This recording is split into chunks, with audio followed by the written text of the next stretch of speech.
మేము కృష్ణా వెస్టర్న్ దాకా పెద్ద యాజిటేషన్ చేశాం. రాజశేఖర రెడ్డి గారు వచ్చిన తర్వాత వరుణే రఘువీర్ రెడ్డి గారు వ్యవసాయ శాఖ మంత్రి ఉన్నారు. వరుణే మన కాంగ్రెస్ పార్టీలో ఉన్న సందర్భంగా ఆయన పరిపాలనలో కాంగ్రెస్ పార్టీ ప్రభుత్వంలో రైతులు సుభిక్షంగా ఉన్నారు. అప్పుడు పంటలకు రైతు పంట దిగుబడి కానీ గిట్టుబాటు ధర కానీ బ్రహ్మాండంగా వచ్చేది. అలాంటిది కాలంలో నిర్లక్ష్యం చేయడం వల్ల, డ్రైనేజీ నిర్లక్ష్యం చేయడం వల్ల నిన్న వచ్చిన మిచిగాన్ తుఫాన్ 10 సెంటీమీటర్స్ వర్షానికి కూడా పొలాలన్నీ నిండిపోయి నీళ్లు పోక తర్వాత వీళ్ళు కూడా చెప్తారు చాలా నష్టపడుతున్నారు. తిరిగి మళ్ళా రైతులు బాగుండాలన్నా అన్నిటికంటే రాజశేఖర రెడ్డి గారు ముఖ్యమంత్రి కూడా మన తెనాలిలో కూడా రాజీవ్ స్వగృహ ప్రారంభించారు, చక్కటి ఇల్లు. అలాంటిది ఇప్పుడు ఈ కాలంలో 30 మన తెనాల్లో నియోజకవర్గం రమారమ 80,000 ఇల్లు కంటే ఎక్కువ లేవు. అలాంటిది 36,000 ఇల్లు శాంక్షన్ చేసి 1 సెంటు, అది కూడా తెనాలిలో కాకుండా తెనాలికి 5 కిలోమీటర్ల దూరంలో ఇచ్చి అందులో కూడా 1% కూడా పూర్తి కాని పరిస్థితి. ఇంకొకటి ఇప్పుడు మేడం గారు వస్తా చూసుండే రఘువీర్ రెడ్డి గారు మోకాళ్ళ లోతు గుంటలు, ఎక్కడ ఎంత ఇబ్బంది, అన్ని టైర్లు పగిలిపోతారు, రోడ్లు అస్తమయంగా ఉన్నాయి. ఎలాంటి చెప్పుకుంటా పోతే నేను ఎంతకాలమైనా చెప్పొచ్చు కానీ 2-3 విషయాలు చెప్పి మేడం గారికి అప్పు చెబుతున్నాను. Thank you.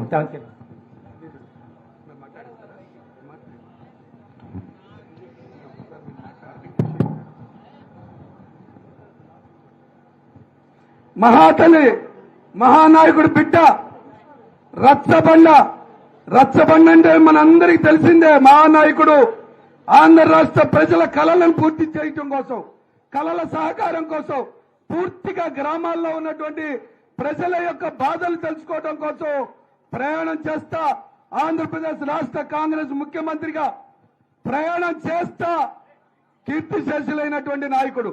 ఆ మహానాయకుడి యొక్క ఆశయాలని, ఆ మహానాయకుడి యొక్క ఆలోచనల్ని ఆ రాజన్న బిడ్డ వైఎస్ షర్మిలమ్మ గారు మరలా రచ్చబండ కార్యక్రమం తీసుకొని గ్రామానికి వెళ్లి మీ బాధలు కనుక్కోవాలి, మీ దుఃఖాన్ని కనుక్కోవాలి, మీరేం కోరుకుంటున్నారో తెలుసుకోవాలనేటటువంటి ప్రయత్నంలో ఇవాళ మన కొలకలూరు గ్రామానికి రావడం జరిగింది. కొలకలూరు గ్రామం ఒకప్పుడు కాంగ్రెస్ కంచుకోట. ఇది నందివేలు గాని కొలకలూరు గాని ఇక్కడి నుంచి గుంటూరు వరకు కూడా ఆ మహాతల్లి గారు మాట్లాడిన తర్వాత మీ యొక్క బాధలు, ఒక కుటుంబ సభ్యురాలు, చెల్లెలు, కూతురు, అమ్మగా మీ బాధలు తెలుసుకుంటే ఎవరు చేయట్లేదో వాళ్ళని చొక్కా పట్టుకునేటటువంటి మనిషి కావాలి. ఆ మనిషే ఈ సమాధానం, ఆ మనిషే ఈ షర్మిలక్క అనేటటువంటి విషయాన్ని ఈ సందర్భంగా గుర్తు చేస్తూ ఇప్పుడు ఆంధ్రప్రదేశ్ రాష్ట్ర కాంగ్రెస్ అధ్యక్షురాలు ఆ మహానాయకుడు రాజన్న బిడ్డ శ్రీమతి షర్మిలమ్మ గారిని ఈ రచ్చబండ పండుగ కార్యక్రమాన్ని ఉద్దేశించి మాట్లాడవలసిందిగా కోరుతాను.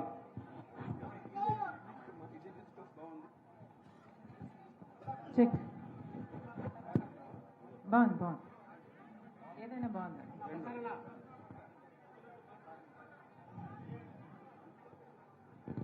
తెనాలి నియోజకవర్గ ప్రజలకు, కొలకరూరు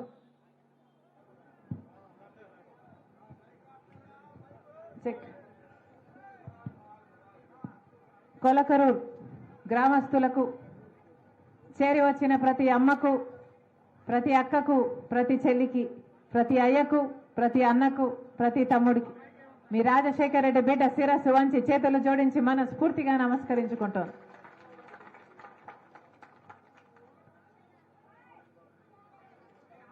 రాజశేఖర రెడ్డి గారు 5 సంవత్సరాలు ముఖ్యమంత్రిగా ఉండి అద్భుతమైన పరిపాలన, అద్భుతమైన పథకాలను అమలు చేసి ఆఖరిన అదే ప్రజల మధ్యలోనే చనిపోయిన మహానాయకుడు రాజశేఖర రెడ్డి గారు. చనిపోతే కూడా ఎలా చనిపోయారు?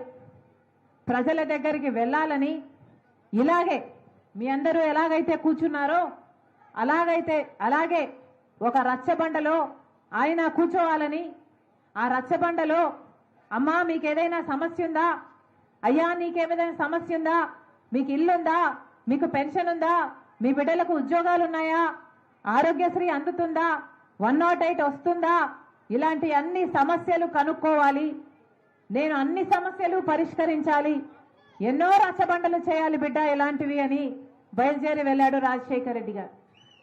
అలా రచ్చబండకని బయలుదేరి వెళ్ళిన నాన్న మళ్ళీ తిరిగి రాలేదు. ఇదే రచ్చబండ, ఇలాంటి ఓ రచ్చబండలో ఈరోజు రాజశేఖర రెడ్డి బిడ్డ మీ అందరితో ఇంతమందితో మీ సమస్యలు వినడానికని వచ్చాం. ఈ రచ్చబండ మీరు మాట్లాడితే మేము వినడానికి, నాయకులు వినడానికి, ప్రభుత్వాలు వినడానికి, ప్రతిపక్షాలు వినడానికి పెట్టిన రచ్చబండ. ఎందుకంటే ఈరోజు ప్రజలకు సమస్యలు ఉన్నాయి. ఇల్లు అందని వారు ఎంతో మంది ఉన్నారు.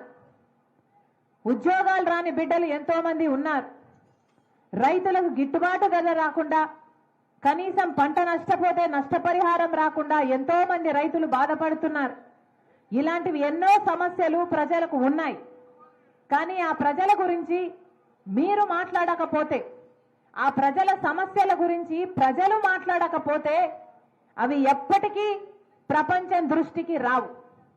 కనుక మీరు మాట్లాడాల్సిన అవసరం ఉంది.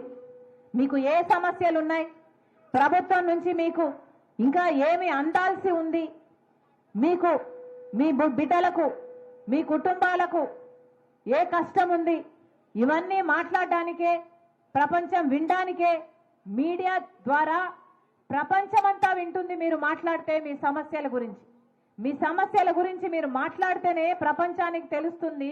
ప్రపంచానికి, మీడియాకు, ప్రతిపక్షాలకు, ప్రభుత్వాలకి తెలిస్తేనే మీ సమస్యలు పరిష్కారమయ్యే దిశగా పనులు జరుగుతాయి. కాబట్టి మీ అందరూ మాట్లాడాలి.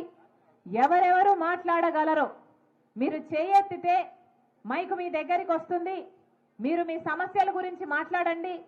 ఒక 10 మంది అయినా వివిధ సమస్యల గురించి మాట్లాడినాక నేను ఆఖరిలో మళ్ళీ ఒక 10 నిమిషాలు మాట్లాడతా.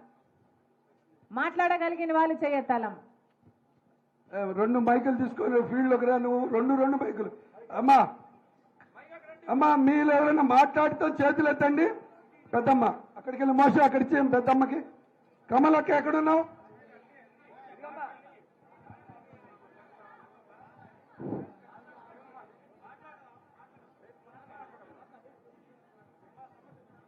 మీకందరికీ నా నమస్కారం. హలో, మరి నా పేరు పాప.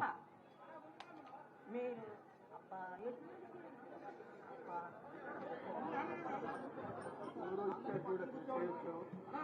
నా పేరు పాప అండి. మరి ఈ రచ్చబండ నుంచి మేము మరి కొన్ని వివరాలు తెలుసుకోవటానికి వచ్చాము. మరి ఈ రచ్చబండలో మీరు వస్తున్నారంటే మేము జనాన్ని అందరం తీసుకుని వచ్చాము. కాబట్టి మరి జయప్రదంగా మీరు గెలవాలని మనస్ఫూర్తిగా చెబుతున్నాం. మా సమస్యలు ఏంటంటే శివకుమార్ గారు ఒకసారి వాడిపోయాడని, రెండోసారి వస్తే ఆయన కోసం ప్రేయర్ చేసాము. 1 నెల రోజులు చేస్తే ఆయన ఆ ఓట్లప్పుడు కూడా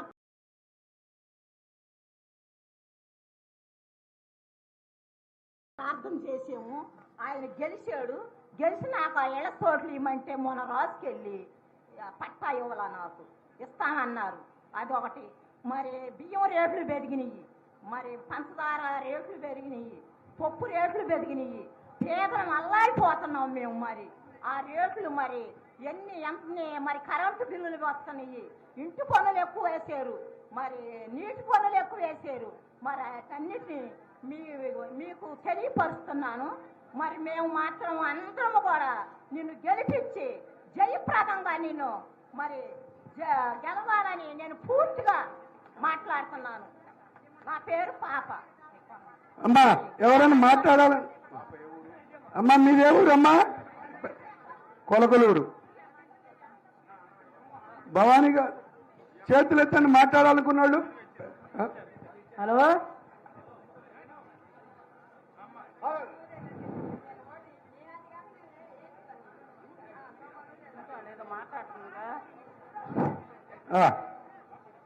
చిన్న మీరు 20 సంవత్సరాలు అవుతుంది. నా కూతురు భర్త 20 సంవత్సరాలు అవుతుంది. కళ్ళమ్మ పింఛన్ రాట్లా, దీని రాట్లా, మరి ఎందువల్ల రాట్లేదు మాకైతే తెలియదు. ఆ పిల్ల ఏదో రాదు, 3 బిడ్డలు బతికించుకోవాలి, ఏ లెక్కలో బతికించుకోవాలి. విద్యార్థి పెంచిన కూడా బియ్యం కూడా ఆపు చేశారు. అదేందో చర్య తీసుకోవాలి. నా పిల్లని గురించి నేను చెబుతున్నాను. నేను మోటుకొచ్చారమ్మా. మోతుకూరు చారమ్మ ఆలపాటి కళ్ళమ్మ బియ్యం రాట్లా పింఛన్ ఇట్లా అందరికి ఇస్తున్నారు దేశం ఎక్కడెక్కడ దేశాలన్నీ ఇస్తున్నారు మా కూతురు కాడికి వస్తే అక్కడ పింఛన్ ఇట్లా బియ్యం ఇట్లా అప్లై చేసుకుందామా? అప్లై చేసి అన్ని చేసాం ఇట్లా రాట్లా. ఎన్ని రోజులైందమ్మా అప్లై చేసి? అప్లై చేసి 2 నెలలు అవుతుంది రాట్లా. ఆపి కూడా 4-5 సంవత్సరాలు అవుతుంది. అందరికి వస్తున్నాయి కానీ నా కూతురు రాట్లా. ఎందుకు 4-5 సంవత్సరాల నుంచి రావట్లేదా? రాట్లా అసలు. అంటే లేటెస్ట్ గా 2 నెలల కింద మళ్ళీ అప్లై చేసుకున్నారు, మళ్ళీ అప్లై కానీ 4 సంవత్సరాలుగా రావట్లేదు. ఎంత చేసినా అప్లై చేసిన రాట్లా. మరి ఎందువల్ల రావట్లేదో మధ్యలో ఆపుతున్నారు తెలియట్లా. మరి ఎందుకు ఆపుతున్నారు మాకు తెలియట్లా. అందరికి వస్తున్నాయి ఎదరాలకు రావటానికి చేయండి. అది నా బాధ. మేము తల్లిదండ్రుల మధ్య సరిపోయింది. ఆ పిల్ల పరిస్థితి ఏంటి, నా కూతురు పరిస్థితి ఏంటి? మేము తల్లిదండ్రులు ఆదరించి బతికించుకుంటున్నాం పిల్లల్ని. నా కూతురు పరిస్థితి ఏంటి? మరి నా కూతురు రావాలి కదా, డబ్బులు రావట్లేదు, పెన్షన్ రావట్లేదు, పెన్షన్ రావట్లా, బియ్యం కూడా రావట్లేదు. ఇట్లేదు. అది మీ అందరికి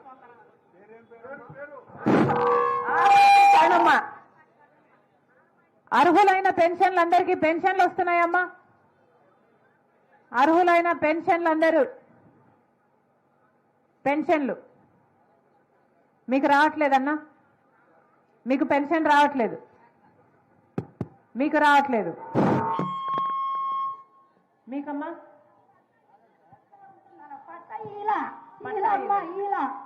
పట్ట అసలు ఇలా నాకు పోతుంటే ఇస్తలా పట్ట నాకు పొలాలు ఉంటున్నానమ్మా. నాకు ఇలా అసలు పట్ట ఇలా ఇల్లు పట్ట ఇలా అసలు రాగా పేరు వచ్చింది వస్తే ఇలా నాకు ఇలా ప్రభుత్వం ఇచ్చే ఇల్లు, ప్రభుత్వం ఇచ్చే ఇల్లు ఇలా మీకు సర్టిఫికెట్ ఇవ్వలేదు, ఇలా అసలు మీకు అలాట్మెంట్ అయింది. మళ్ళీ కానీ అని పేరు ఉంటే ఇస్తున్నా నాకు పట్ట. ఎన్నిసార్లు తిరిగాను పట్టణ ఆఫీస్ లో తిరిగా ఇస్తున్నా నాకు సర్టిఫికెట్లు ఇవ్వలేదు. ఇస్తున్నా పట్ట సర్టిఫికెట్లు అందని వాళ్ళు ఎంతమంది ఉన్నారమ్మా? సర్టిఫికెట్లు ఇంకా అందని వాళ్ళు సర్టిఫికెట్ రాలేదు. సర్టిఫికెట్ అమ్మా హౌస్ సైట్ పట్టా మీకు కూడా రాలేదు. హౌస్ సైట్ పట్టా, హౌస్ సైట్ పట్టాలు ఇంకా ఎవరికైనా వచ్చేవి ఉన్నాయన్నా? రాలేదు, మీకు కూడా రాలేదు. ఇళ్ల స్థలాలు ఇందాక అన్న మాట్లాడుతూ 32,000 ఇల్లులు తెనాలి నియోజకవర్గంలో మంజూరు అయినాయి. 32,000 మందికి మంజూరు అయినాయి. కానీ ఎంతమందికి ఇల్లులు తయారైనాయమ్మా? ఇల్లులు తయారైన వాళ్ళు ఎవరైనా ఉన్నారా? ప్రభుత్వ ఇల్లులు ఎవరికైనా వచ్చినాయా? ప్రభుత్వ ఇల్లు ఎవరికైనా వచ్చిందా?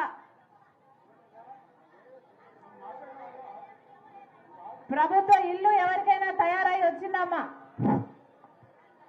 అమ్మా రాజశేఖర రెడ్డి గారు ఇల్లులు కట్టారు, ఇందిరమ్మ ఇల్లులు గుర్తుందా? ఆ తర్వాత ఇప్పుడు జగనన్న గారు ఇల్లులు 32,000 శాంక్షన్ చేశానని చెప్తున్నారు. ఎవరికైనా ఇల్లులు వచ్చినాయా? ఒక్క చెయ్యైనా ఒక్కరికి కూడా రాలే. ఇల్లులు ఎవరికైనా వచ్చాయమ్మా? ప్రభుత్వం ఇల్లులు వచ్చినాయా తల్లి? 32,000 ఇల్లులు శాంక్షన్ అయినాయంట. ఎవరికైనా ఒక్కరికైనా ఇల్లు పూర్తయిందా? శాంక్షన్ అయింది కానీ మేడం పట్టాలందరికీ ఇచ్చారు. అది జగనన్న పేరు మీద ఫోటో పెట్టేసి పట్టా ఇచ్చారు. కానీ గవర్నమెంట్ వాళ్ళు ఎప్పుడైనా అవసరమైతే ఆ ల్యాండ్ తీసుకోవచ్చు అనే ప్రతిపాదన కూడా ఉంది. అంటే వీళ్ళకి ప్రత్యేకంగా వీళ్ళకి ఇచ్చినట్టు వీళ్ళు స్వతంత్రంగా వెళ్ళి అక్కడ ఇల్లు వేసుకోవడానికి కూడా లేదు. నేను గుంటూరు జిల్లా ప్రెసిడెంట్ మేడం, అందువల్ల నేను కనుక్కొని చెప్తున్నాను. ఇల్లు వేసుకోవడానికి లేదా? మరి ఎందుకు ఇచ్చినట్టమ్మా? అది ఊరికే అది ఒక నామకార్థంగా ఇచ్చినట్టే. అమ్మా ఇల్లులు ఎవరైనా కట్టుకున్నారా? ప్రభుత్వం ఇల్లు కట్టిందా? ప్రభుత్వం ఇల్లు కట్టలేదు. పట్టా ఇచ్చారా?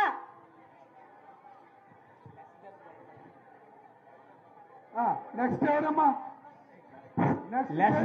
లెస్ దెన్ 1% కంప్లీట్ అని ఎవరన్నా అవి కూడా దూరంగా నేలపాడవతల నేలల్లో మోకాల్లోతి నేలల్లో బేస్మెంట్ తప్పితే కంప్లీట్ అయిన 1% కంటే ఎక్కువ ఎవరు లేవు మేడం. అంటే 32 ఇల్లులు కంప్లీట్ అయినాయా? అది కూడా అనుమానమే. 1% అంటున్నారు అనుమానమే. 1% అంటున్నారు కదా. తర్వాత 320 ఇల్లులు 320 ఇల్లులు వచ్చినాయా? హలో, ఆ, నా పేరు చెరుకుపల్లి విజయమ్మ. ఆ. ఇదొక ల్యాండ్ మాఫియా అంటున్నారు. ఇది ఒక ల్యాండ్ మాఫియా అంటున్నారు. ప్రభుత్వం ఖర్చు అయిందేమో ఎక్కువ, ప్రజలకు ఇచ్చిందేమో తక్కువ. ప్రభుత్వము ఒకరి దగ్గర నుంచి కొని ఎక్కువకు కొని 30 లక్షల ఎకరా ఉన్న పొలాలని 70 లక్షలు కొన్నారు. ఆ ల్యాండ్ని ఇచ్చారు. దీంట్లో బాగుపడింది ఎవరు?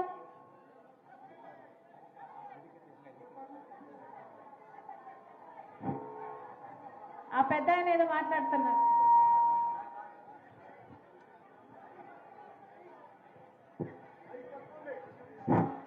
బాబు అదే మన వాలంటీర్లు ఎక్కడెక్కడ ఉన్నారమ్మా? మన వాలంటీర్లు అక్కడక్కడ ఉండండి. మనకి ఏం లాభం అంతా నా వెనకాల ఉంటే? వాలంటీర్ ఏం చెప్తున్నాడు?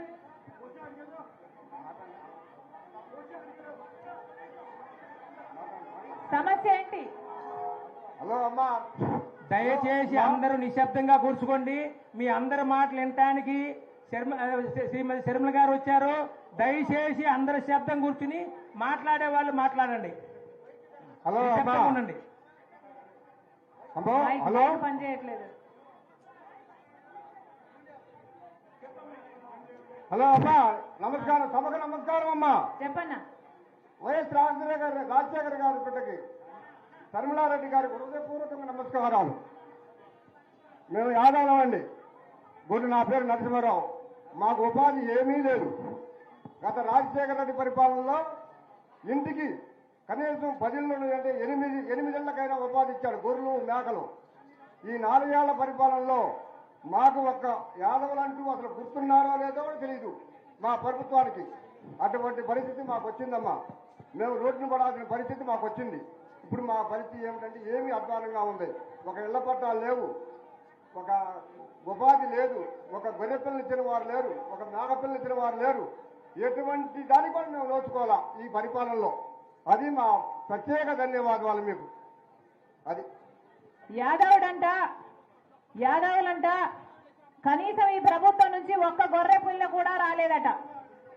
ఉన్న ఉపాధి పోయింది, ఇల్లు లేదు, దిక్కులేని వాళ్ళం అయిపోయామని చెప్తున్నాడు అన్న.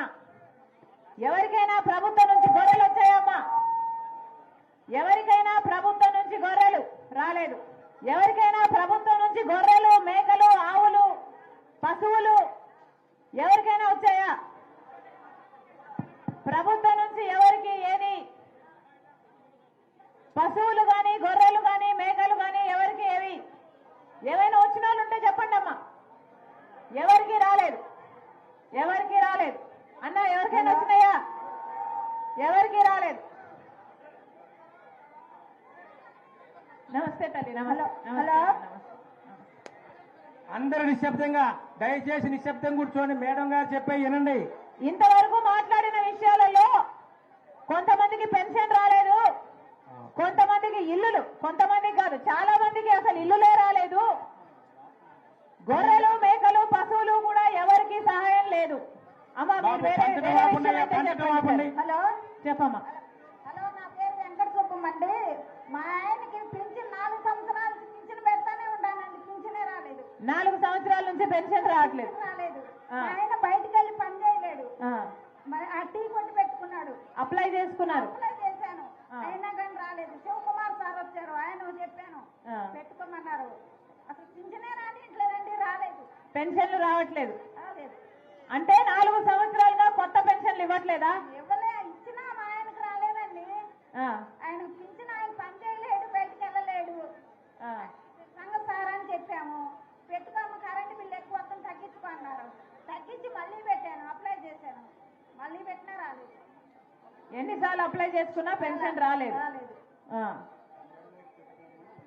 ఎమ్మెల్యేకి చెప్పినా రాలేదు. సరే అమ్మా, పెన్షన్లు రావట్లేదు. పెన్షన్లు రాని వాళ్ళు కూడా ఉన్నారు. ఓకే. అందరికి ఇక్కడ కొలకలు గ్రామంలో ఈ మధ్య కాలంలో నీటి కంటామినేషన్ అయ్యి 100 మందికి పైగా డయేరియా డాక్టర్లు వచ్చినాయి. మేము కూడా హాస్పిటల్కి వచ్చాం. ఒక శ్రీనిధి అనే అమ్మాయి కూడా చనిపోయింది. వాళ్ళ తల్లిదండ్రులు ఎవరైనా వచ్చారమ్మా? తర్వాత ఈ గ్రామంలో మంచినీటి సరిగా లేకపోవటం, ఈ రోడ్లు సరిగా లేకపోవటం ఉండి దాని గురించి ఎవరైనా మాట్లాడతారా? దీని గురించి కమలా మాట్లాడమ్మా, మాట్లాడు. మేడం గారు వస్తా పట్టారాలి సమయం పట్టారాలి పట్టాలు లేదని వస్తా. ఎందుకు రాదు? ఏ బీదవాడిని ఎంత బతకాలి నేను? పట్టాలనుకుంటే పట్టణం చేస్తారా?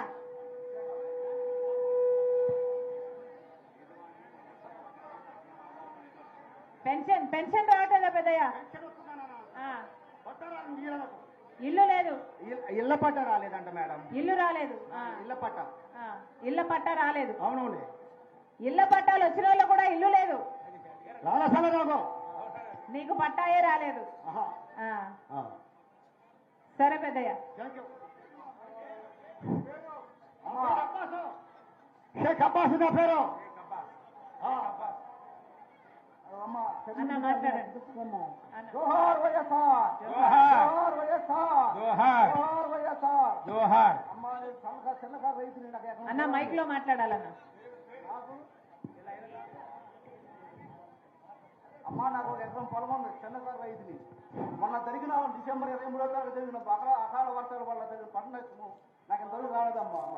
సచివాలయానికి వెళ్ళి ఇవ్వాలి వాళ్ళని అడుగుతుంటే అది ఎంక్వైరీ ఇదిగో ఎంక్వైరీ అని చెబుతున్నారు.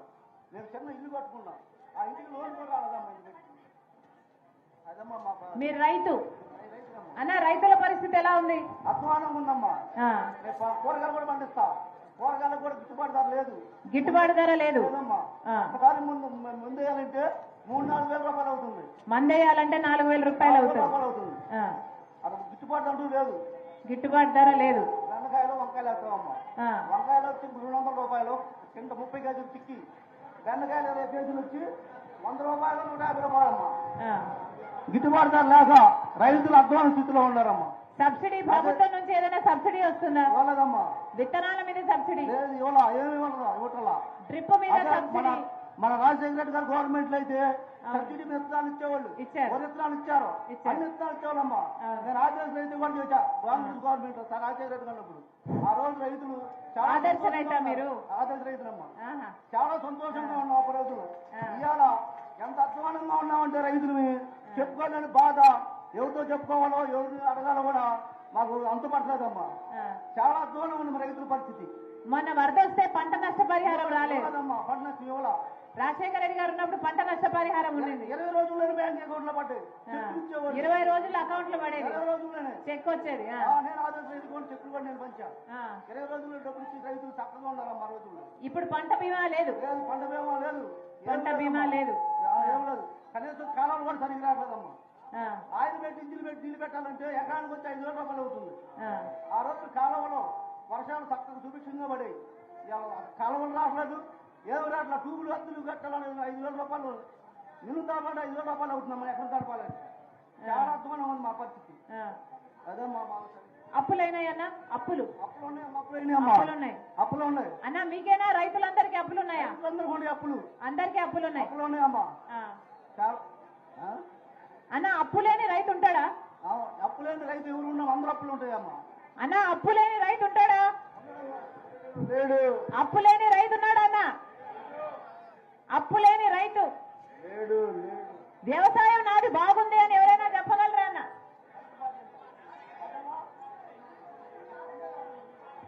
వ్యవసాయం బాగుంది. వ్యవసాయం బాగుందా అన్న? వ్యవసాయం బాగుందా అన్న?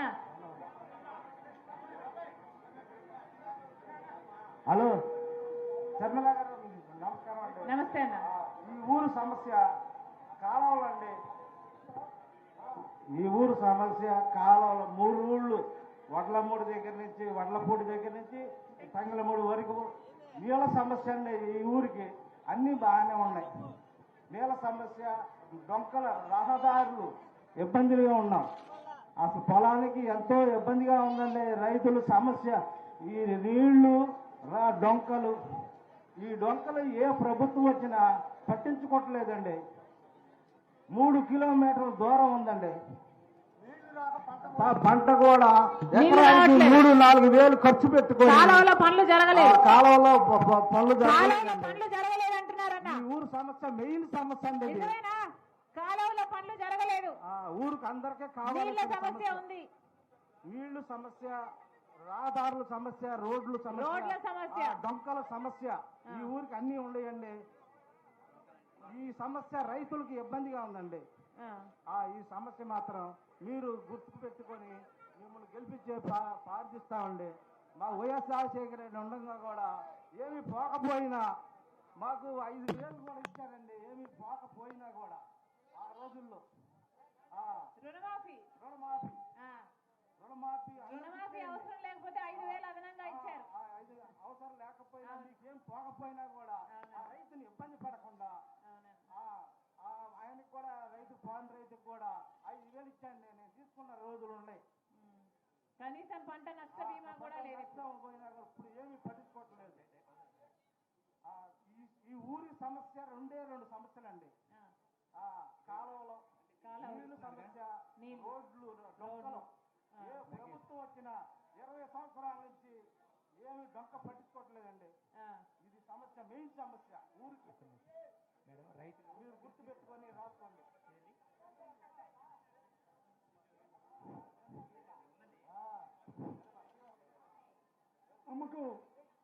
అమ్మగారికి నమస్కారం.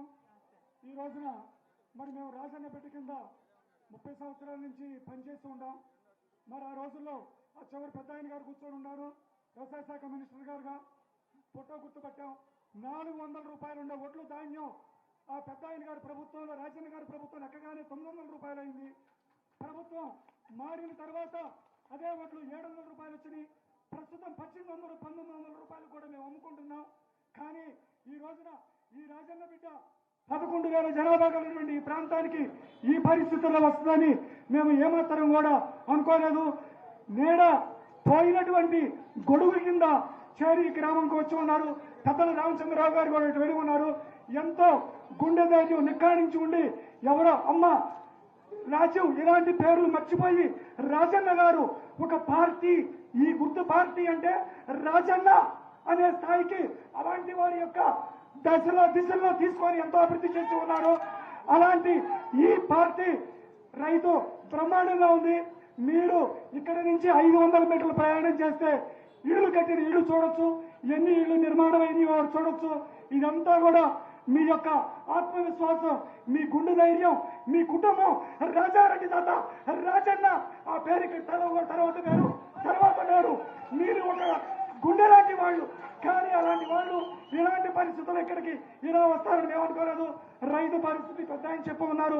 డొంకలు దెబ్బతిన్నమాట వాస్తవమే. రాజన్న గారి నుంచి కూడా ఇది హై లెవెల్ ఛానల్, అంటే పంట కాలువల కన్నా ఒక 200 మీటర్ల హైట్ లో నీళ్లు ప్రవహిస్తున్నాయి. రాజన్న గారు కూడా ఎంతో ప్రయత్నం చేసి ఉన్నారు. కానీ అది డ్రిప్పింగ్ సాధ్యం అవుతుంది. కానీ వరుణ దేవుడు రాజన్న పక్షాన్ని ఉన్నాడు. రాజన్న కుటుంబానికి వరుణ దేవుడు సహకరిస్తూ ఉన్నాడు. ఈ రోజున గ్రామంలో రైతులందరూ కూడా 1800 రూపాయలు చేసి ధాన్యం అమ్ముకున్నారు. పెసలు 6,000. ఆ అమ్మ అంటుంది ఇందాక అన్ని మాకు రేట్లు పెరిగిపోయినాయి, ఏమి కొనలేకపోతున్నామని. రైతు బాగుంటేనే రాజ్యం బాగుంటుంది ఆయన అంటూ ఉన్నారు. ఇక్కడ ఏమని అన్ని రేట్లు రైతులకు ఇది ఎలా సాధ్యం? ఒకటి ఉన్నారు. ఇలాంటి సందర్భంలో మీరు పొగడ్తలు బాగోదు, వ్యతిరేకత బాగోదు. రాజన్న రాజ్యం వస్తూ ఉంది. రాజన్న రాజ్యం ఎట్టి పరిస్థితుల్లో అది ఆగదు. అది మీ ద్వారా అవచ్చు, ఇంకొకరి ద్వారా అవచ్చు, జరిగే వాళ్ళు అవచ్చు. ఈ రాజన్న రాజ్యం ఎప్పటికీ ఉంటుంది. రాజన్న రాజ్యం ఆపేటటువంటి శక్తి వేరొకరికి కానీ విమానాల్లో పోయి రాజధాని పోయేవాడు ఒకటి కాదని చెప్పుకుంటూ జై రాజన్న, జై రాజన్న. నిర్మల్ గారి నాయకత్వం జిందాబాద్. డాక్టర్ గారు రైతు వారీగా నగేష్ పసుపు గురించి, పంటల గురించి నగేష్ నగేష్ ఒక నిమిషం కూర్చోండి. డాక్టర్ గారు ఒకసారి డాక్టర్ గారు చిట్టిబాబు, మేకల చిట్టిబాబు కౌలు రైతు, 30 ఎకరాలు చేస్తే అంతా ఆయన చాలా బాగా నష్టపోయాడు. చిట్టిబాబు మాట్లాడు. చిట్టిబాబు మాట్లాడు. హలో, మరి ఈ రోజు రచ్చబండ కార్యక్రమం ద్వారా మేడం గారికి మేము మైక్ దగ్గర పెట్టుకోవాలి. వ్యవసాయ ఈరోజు రెచ్చబండ కార్యక్రమం ద్వారా మేడం గారికి ఈ ప్రాంతం యొక్క వ్యవసాయ విషయాన్ని మీకు తెలియజేయదలుచుకున్నాము. మేడం గారండి, మరి గత 15 సంవత్సరాల క్రితం కల్లాల్లో 1450, 1500 రూపాయలు ధాన్యం 75 కేజీల బస్తా అమ్మింది మేడం గారండి. ఈరోజు నిత్యం తుఫాను వల్ల ఆశాజనకంగా 1700, 1600 ఒడ్డుకునే సమయంలో ఏదో రకంగా బాగుంది అనుకునే సమయంలో నిత్యం తుఫాను వల్ల పూర్తిగా పంట నష్టపోయి అది 800, 900, 1100కి ఇంకా ధాన్యం అమ్ముకోని వాళ్ళ రైతులు చాలా మంది ఉన్నారు అధ్యక్ష. మరి మేము గత తుఫాన్ సమయంలో టీసీసీ అధ్యక్షుడిగా ఉన్న రఘువీరారెడ్డి గారిని తీసుకెళ్లి మా తరాల ప్రాంతంలో పొలం చూపిస్తే ఆ పొలం మోకాళ్ళలోకి వచ్చింది అధ్యక్ష. రఘువీరారెడ్డి గారు కూడా వేదిక మీద ఉన్నారు, స్వయాన చూశారు మా యొక్క పొలాల్ని. అదే రకంగా మొన్న మిషన్ తుఫాను అప్పుడు గిడుగురు రుద్రరాజు గారు కూడా వచ్చారు.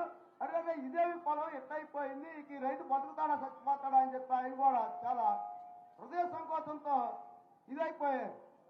మరి అటువంటి సమయాల్లో ప్రభుత్వం 4 అడుగులు ముందుకేస్తుందంటే గతంలో 16,000 ఇన్పుట్ సబ్సిడీ ఇచ్చేవాళ్ళు, ఈసారి వీళ్ళు ఇస్తున్న గత ప్రభుత్వం 20,000 సబ్సిడీ ఇస్తే వీళ్ళు 16,000 సబ్సిడీ ఇస్తున్నారు హెక్టార్కి వచ్చి మేడం గారండి. ఒక హెక్టార్కి వచ్చి అంతకుముందు 20,000 ఇన్పుట్ సబ్సిడీ ఇస్తే వీళ్ళు 16,000 ఇస్తున్నారు. మరి 16,000 ఇస్తే మేము అనుకున్నాము ఈ ప్రభుత్వం వస్తే 80,000 ఇస్తుంది కావాలే అనుకున్నాం వాస్తవంగా హెక్టార్కి వచ్చి. మరి వీళ్ళు ఆ రోజు 1400కి 50 రూపాయలు అమ్మినా కానీ ఏ ఒక్క ప్రజలు కూడా హ్యాపీగా ఉన్నారు. ఆ రోజు కూల్ రేట్లు కూడా చాలా తక్కువ ఉండేయండి. వ్యవసాయం ఉత్సాహంగా ఏ రైతు కూడా వాళ్ళ పిల్లల్ని పొలం తీసుకొచ్చి పని చేయాలి అనుకోవట్లా. తండ్రి పొలాన్ని చచ్చిపోతున్నాడు కానీ ఈ కష్టం నా కొడుకు పడకూడదు అని చెప్పి ఆ తండ్రి ఎవరైనా అడగండి, నేను చెప్పాను కాదు, ఎవరు కూడా వాళ్ళ పిల్లల్ని ఎవరు పొలం తీసుకురావట్లా. వాళ్ళే ఉంటున్నారు. పొలాలు ఏ పొలం వెళ్ళినా కానీ ఏళ్ల మీద లెక్కేసి కట్టే ఉంటున్నారు. అటువరకు పొలాలంటే పండగ వాతావరణం లాగా ఉండేది. ఈ రాష్ట్ర కేంద్ర ప్రభుత్వాలు వ్యవసాయ రంగాన్ని పొమ్మనకుండా పొగబెట్టే రీతిలో చేస్తున్నాయి మేడం గారు. దీని మీద మీరు తీసుకుంటే ప్రజానికానికి మంచిగా ఉంటుందనే ఉద్దేశంతో నేను మీకు చెబుతున్నా. మరి గత 2022-23లో రబీలో జొన్న మొక్కజొన్న మా ప్రాంతం కూడా సముద్ర తీరానికి అంచుగా డెల్టా ప్రాంతం మేడం. ఖరీఫ్లోనేమో వరి వేస్తాం మేడం అత్యధికంగా. రబీలో మినుము పెసరా వేసేవాళ్ళవి. పల్లాకు తెగులు వల్ల ఏంటంటే జొన్న మొక్కజొన్నకి వచ్చాం మేడం. జొన్న మొక్కజొన్న వేసిన టయాల్లో అందరూ కూడా 95% కూడా కౌలుదారులే మేడం. ఎందుకంటే రైతులంతా పారిపోయారు, వ్యాపార రంగాలకో ఇతర దేశాలకో వాళ్ళ పిల్లలు సెటిల్ అయిపోయి వెళ్ళిపోయారు. ఏ పొలంలో చూసుకున్నా కానీ పేద ప్రజలే పొలాల మీద ఉంటున్నారు. అంతా కౌలుదారులు, వాళ్ళు ఇబ్బంది పడిపోతున్నారు. ఇక వ్యవసాయం కూడా దాటిపోయేది, అంతా కార్పొరేట్ స్థాయికి వెళ్ళిపోయి వచ్చింది అధ్యక్ష. మరి ఈరోజు ప్రభుత్వం రైతు భరోసా కేంద్రాలు అది పెద్ద దగ. రైతు భరోసా అంటేనే దగ. ఇక అదే మొట్టమొదటి స్టార్ట్. ఇక ఆ పొలం ఈ క్రాప్ చేయాలి మేడం గారండి. ఆ కాగితాలు చేయడానికైనా సరే అదేదో చేశారు. చేసినా అక్కడ తమ్మేయాలంటారు, నీ తమ్ము పడతలేదంటారు. ఈ కాలం వ్యవధి మొత్తం ఈ పొలంలో పనిచేస్తున్న టైంలో రైతు భరోసా అయిపోయింది ఆ రైతు పని. ఇది మళ్ళీ ఇంకోటి ఏంటంటే ఇంత పడి తిరిగి ఎవడో ఒకడు అలా కోర్సు చేస్తే ఆడు ప్యాడీ చేస్తే అక్కడ కాటన్ అని ఖరీఫ్ ఈ క్రాప్ అయింది మేడం. ప్రభుత్వం ప్రతి గింజ కొనుగోలు చేస్తా ఉంటారు. ఈ తెనాలి నియోజకవర్గంలో ఎన్ని గింజలు కొన్నారు చెప్పానంటే ఇది పెద్ద మోసం. ఎవరు లేదు, డైరెక్ట్ మిల్లోడు అంటారు. ప్రతి కింటాకి 4 కేజీల నుండి 5 కేజీలు కటింగ్ పెట్టుకుంటున్నారు. కేజీ 23-24 రూపాయలు పడుతుంది మేడం. 100 రూపాయలు కట్ పెట్టుకుంటారు. అది అరపార 7 మీద లెక్కేసి ఒకళ్ళు అరకొంటున్నారు. ఈ కొన్న ధాన్యం మొత్తం ఎవరు కొంటున్నారు? ఎఫ్సిఐ ఎంత పే చేస్తుంది. ఈ రకంగా రైతుల్ని దోచుకొని చాలా దారుణంగా చేస్తున్నారు. ఇక్కడ మీరు అడగండి, వ్యవసాయ రంగం పనులకు ఎవరు ఎంతలా ఆ పెద్దలు తప్పితే అసలు వచ్చేవాళ్ళు లేరు. నాశనం చేశారు.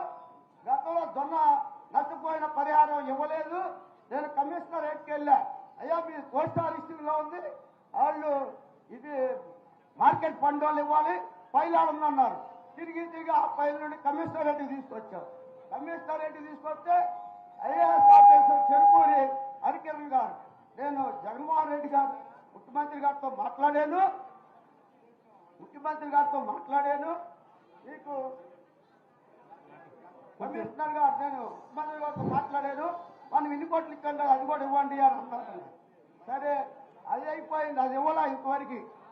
మళ్ళీ మాకు ప్రకృతి కూడా అనుకూలించట్లా రైతుల్ని. వర్షం కావాల్సినప్పుడు వర్షం పడుతుందా, వర్షం అవసరం లేనప్పుడు వర్షం పడుతుంది. మా దగ్గర మంత్రతంత్రం ఉండదుగా మేడం. వాళ్ళు యువతారు బైకుల్లోకి టీవీల ముందుకు వచ్చి రైతులందరూ ఎలక్ట్ గా ఉండండి, అయ్యా దండం మీద ఆరేసిన బట్టలు కూడా తీసుకొచ్చి ఇట్లా వేయటానికి. అసలు మసిపూసి మారేడుగా పట్టాలు లేవు. ఏమన్నా గోలు పట్టా ఉంటే రాత్రి 1 గంట 2 గంటలకు ఇక్కడ కప్పుకుంటాం. మా దగ్గర అటువంటి సామాగ్రి లేదు. ఒక ఈరిచ్చిన పట్టాలు ఎప్పుడైతే వాటి మీద కప్పుతామో అది ఎనికిలు కొట్టి పాడైపోతుంది మేడం. ఈరు వచ్చినా కూడా దానివల్ల నష్టమే లేదు. పూర్తిగా రైతులను నిర్లక్ష్యం చేస్తున్నారు. మిచ్చింగ్ తుఫాను వల్ల కొంతమంది ఈ క్రాప్ వల్ల చాలా మంది పేర్లు రాసిన పేర్లు కూడా ఇంతవరకు పంట నష్టపరిహారం వేయాల. జనవరి 8వ తారీఖున వేస్తా ఉన్నారు. సంక్రాంతి పండుగ లోపే బాపట్ల ముఖ్యమంత్రి గారు రైతులందరికీ వేస్తా ఉన్నారు. వేయాల 10వ తారీఖు వేస్తా ఉన్నారు. వేయాల మళ్ళీ ఎలక్షన్ కూడా వస్తుందని రైతులందరూ కూడా ఇదవుతున్నారు. మరి మీరు తెలుసుకొని రైతులకు ఇస్తే ఎవరు కూడా రైతులకు ఎందుకు ఇస్తున్నారు డబ్బులు అని అడగరు కనుక వాళ్ళు పంట నష్టపోయిన వాళ్ళని ఆదుకోవాలని చెప్పి మీ ద్వారా తెలియజేసుకుంటూ నమస్కరించుకుంటున్నాను.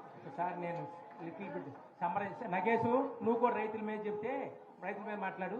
పంట వ్యవసాయం వరి కానీ పసుపు కానీ మీకు లంకలు కదా, లంకల్లో ఉండేది చెప్పేసి. నిర్మలా మేడం గారికి నమస్కారం. మాది కొల్లిపర, దుగ్గిరాల, వేమూరు నియోజకవర్గం ఉన్న కొల్లూరు, బట్టిప్రోలు మండలాల వాళ్ళం అండి.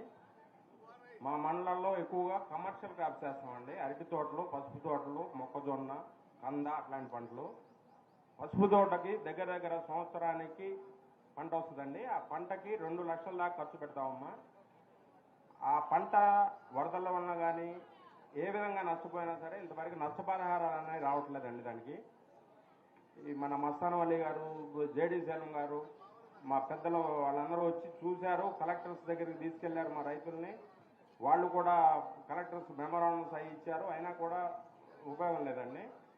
ఈ మధ్య వాళ్ళు ఇన్పుట్ సబ్సిడీ కింద వాళ్ళకి అనుకూలమైన వాళ్ళు ఈ క్రాప్ చేసినా కూడా కొంతమంది చేయకుండా వాళ్ళకి అనుకూలమైన వాళ్ళవి చేసి లాస్ట్ ఇయర్ అమ్మ ఒక్కొక్క ఏరియాలో ఒక్కొక్క ఎకరానికి 1,00,000 నుంచి 1,50,000 దాకా డబ్బులు అక్రమంగా దండుకున్నారండి వాళ్ళు. ఈ క్రాప్ చేయనందుకు మేము వెళ్ళి సార్ వాళ్ళు వచ్చి కంప్లైంట్ చేస్తే ఆర్బీకే వాళ్ళని కూడా సస్పెండ్ చేయించారండి వాళ్ళు. అట్లా చేసినా కూడా మొన్న తుఫానుకు జరిగిన నష్టంలో ఈ రోజు వరకు ఏ విధమైన నష్టపరిహారం అందలేదండి. అరటి తోటకు వచ్చి 2 లక్షల దాకా పెట్టుబడి అవుద్దమ్మా. అరటి తోటలకు కూడా ఇరిగిపోయినా కూడా వచ్చి చూసి వెళ్ళడమే కానీ ఎవరు ఏ విధంగా నష్టపరిహారం ఇంత మటుకు ఇవ్వలేదండి.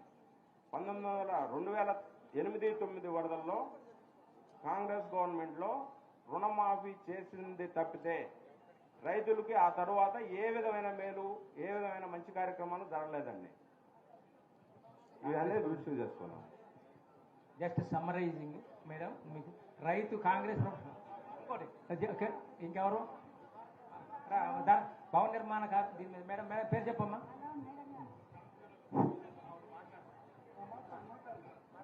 మాట్లాడమ్మా.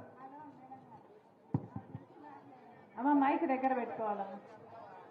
మైక్ ఆన్ చేయాల.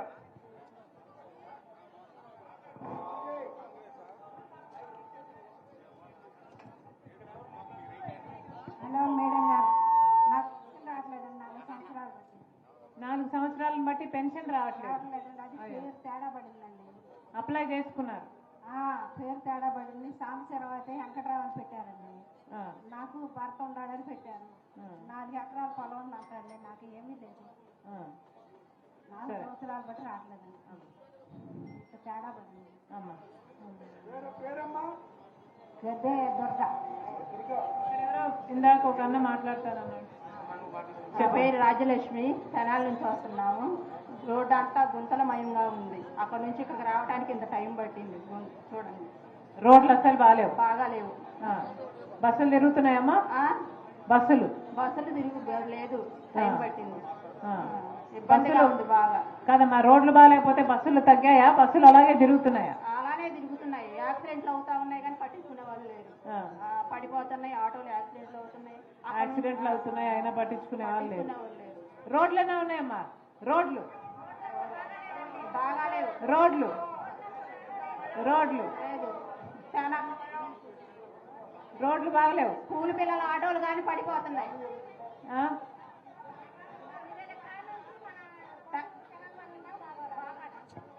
జనాలు చచ్చిపోతున్నా ఏం పట్టింపు లేదు. ఇప్పుడు నేను వచ్చేటప్పుడు ఒక ఆటో, స్కూల్ పిల్లల ఆటో పడిందమ్మా. ఆటో పడింది? స్కూల్ పిల్లల ఆటో పడితే మేము లేపొచ్చామమ్మా. అంత గుంతలమయ్యో, నిద్రపోతున్నారు. ఇప్పుడు ఇసుకల అదిగో దారా రామకృష్ణ ఇసుక లభ్యత గురించి భవన నిర్మాణం యాక్సిడెంట్ అయింది. ఎవరు పట్టించుకోలే. హలో, రోజుకు 4-5 అవుతాయి.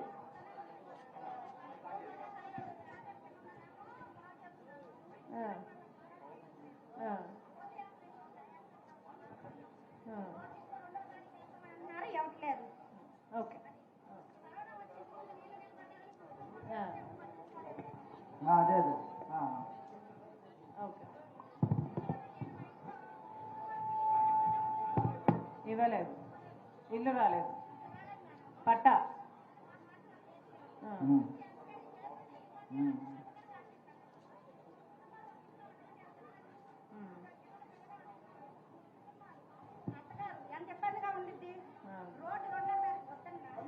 హలో, పర్వాలేదు పర్వాలేదు.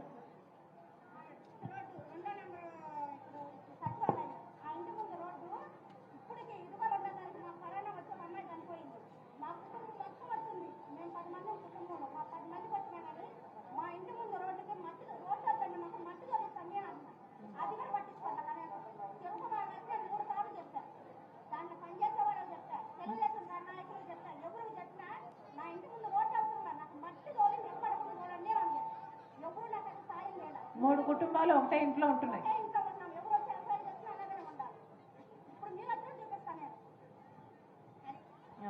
పేరమ్మా? హలో మేడం గారు, నంబూరు జ్యోతి. మేడం గారు, మేడం గారు, నేనండి. మేడం గారు, నాకు ఇళ్ళ ప్లాట్ ఇవ్వండి ఇద్దరికి. ఇళ్ళ ప్లాట్. ఇళ్ళ ప్లాట్ రాలేదు, రాలేదండి. పట్టా రాలేదు. పట్టా కాదండి, అసలు ఇయ్యలేదండి. ఇయ్యలేదు మేడం గారు, ఇల్లే లేదు. ఇల్లే లేదండి. అది నీకు అలాట్మెంటే కాలేదు. అలాట్మెంట్ కాలేదు. ఇద్దరికి రాలేదండి, నా కొడుకు నాకు. ఇద్దరు అబ్బాయికి కూడా పెళ్ళయింది. అబ్బాయికి లేదు, నాకు లేదండి మేడం గారు. ఇల్లు కావాలి కానీ ఇల్లు లేదు, ప్రభుత్వం ఇయ్యలేదు. ఇయ్యలేదండి. అదే ప్లాట్లు కట్టి ఇచ్చేయండి ఇద్దరికి తర్వాత మేడం గారు. అన్న ప్లాట్లు ఇచ్చిన వాళ్ళకు కూడా ఇల్లు రాలేదు, ఇల్లు లేదు దాంట్లో. అసలు ప్లాట్ ఇవ్వలేదండి. అదే అదే నీకు ప్లాట్ కూడా ఇవ్వలేదు చెప్తున్నా. సరే. స్థానికంగా స్థానిక సమస్యలు ప్రసాద్ ఎక్కడ ఉండవు స్థానిక సమస్యల మీద. అలాగే అబ్బాయి మాట్లాడుతున్నాడు. అమ్మా, నా పేరు గోపీనాయుడు అమ్మా, నేను అడ్వకేట్ని. రాష్ట్రంలో అన్ని కోర్టుల్లో బాయ్కాట్ జరుగుతుందమ్మా, మీకు తెలిసే ఉంటుంది. ల్యాండ్ టైటిలింగ్ యాక్ట్ అని ఒక చట్టం తీసుకొచ్చారమ్మా ఈ ప్రభుత్వం. ల్యాండ్ టైటిలింగ్ యాక్ట్ మీద సామాన్యులకి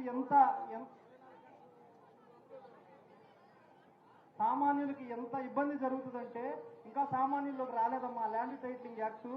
రాష్ట్రంలో ఉన్న అడ్వకేట్లు అందరూ కూడా బాయ్కాట్ జరుగుతూ ఉందమ్మా. దాదాపుగా 2 నెలల నుంచి కోర్టు వేసుకోవట్లే పరిస్థితి.